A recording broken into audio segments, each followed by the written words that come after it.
Polite Enquiries, Day 2, Ahmedabad.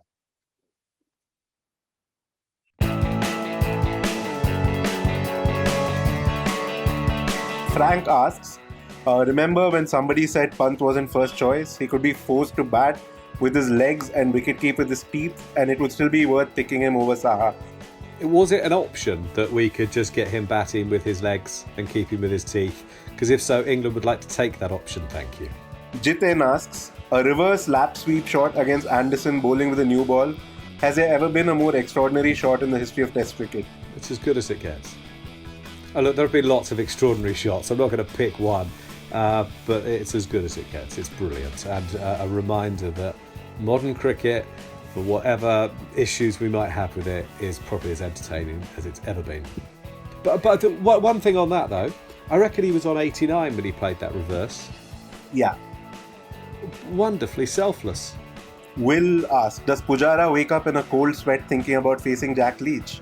I'd cut him some slack just by saying that a lot of batters are struggling in this series. The pitches are really, really difficult. I wouldn't judge him too harsh. Abhijato, there can't be a Pant without a Pujara or a Sundar without a Sharma. Is this Indian Test side the best ever? Wait.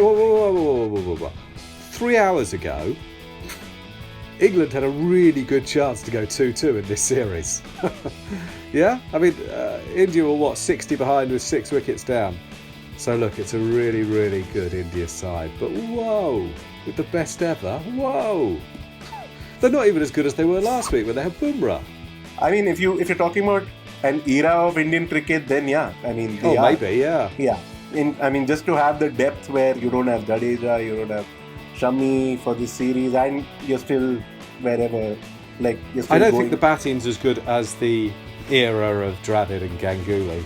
Hugh, should the ECB take the money they've invested in the 100 and instead invest in human cloning and make another James Anderson? It's an equally good idea. I mean, it's no more ridiculous. So Stay asks, will Dom Bess's bowling in this series make the term "what goes up must come down" completely obsolete? It was agony, wasn't it? I mean, that is one of the awful things about, I guess, international sport, Test cricket, that you can put someone in a forum like that and sometimes they fail. And he had a horrible day.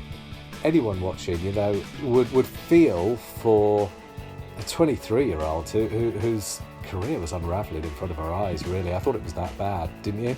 So I just feel he's playing Test cricket before he's ready. He could well be ready at a later date or, with more exposure and more first-class experience and all of that. But it feels like if this is England's best or second best off-spinner, then like you've said many, many times, they have a problem.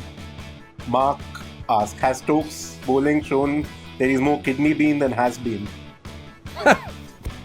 Oh Lord, I thought I actually genuinely found that last session a bit painful because I'm struggling to remember a time when I'd seen a sports person look, I'm going to say tired, I thought he looked ill. He bowled himself to exhaustion and he had to because of the faults in the rest of the side. They've got an off-spinner who they daren't bowl. So he bowled 10 overs basically in one spell in the morning. It's 41 degrees and we know that he's been ill. And he's hardly bowled for 6 months, so I thought it was extraordinary. Fantastic Virat. Is this a depression phase in Virat Kohli's Test career before a high peak? Yeah. Yeah.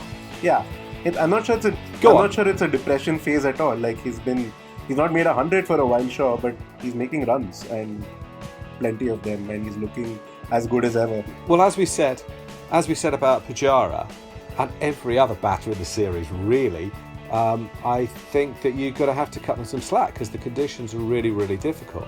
Frankie asks, does Ed Smith only wear Joss Butler pajamas because he can't afford Rishabh Pant ones? I'm still not fully aware of Ed Smith's sleeping habits, and I don't know how many people. You don't wear pajamas either, do you? No. I like to think that Ed Smith, whenever you see him, Ed Myth, as of course we should refer to him, always looks as if he's on a rush to a sort of cocktail party on a yacht. I would like to think he wakes up like that. I've always thought that Jos Buttler would be the selection that defined him, but actually I'm increasingly thinking it might be Dom Bess. I think what Dom Bess has been asked to do is unfair on Dom Bess, and it's really shown in the last few days.